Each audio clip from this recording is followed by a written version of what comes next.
Le dernier mot de la matinale, il est pour vous, ma chère Louise Éclante. Bonjour. Bonjour Thomas, bonjour tout le monde. Comment appelle-t-on officiellement les habitants du village de Le Mani dans l'Indre ? Eh bien, il n'y a pas de réponse officielle. Les villageois sont donc appelés à voter jusqu'à vendredi pour se choisir un gentilé.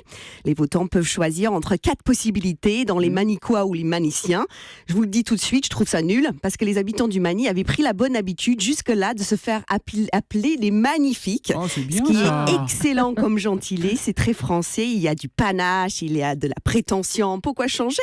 Je peux pas imaginer un nom qui sent plus français que les Magnifiques, à part peut-être les manifestants. Oui, c'est vrai que ça sonne très français aussi, les manifestants. Alors, je le répète depuis le début de l'année, les Français sont formidables, ne soyez pas modestes. Si encore les habitants du Mani avaient un gentilé humiliant, j'aurais compris qu'ils aient envie de changer quand même. Par exemple, à Notre-Dame de Bellecombe, en Savoie, j'ai appris que les habitants s'appelaient les Bellecombés. Ça va, c'est joli, mais si vous le mettez au féminin, c'est un peu plus lourd à porter. Bellecombé, Bellecombe. D'accord, Voilà. il va falloir changer d'urgence là, oui, non ? Ouais, bon, il y a quand même un côté positif dans cette histoire. Ne soyons pas manichéens. Grâce à ce vote, les Magnifiques s'intéressent à l'histoire de leur commune et s'interrogent sur leur identité profonde, ce qui est toujours une bonne chose quand on est appelé aux urnes pour se choisir un avenir.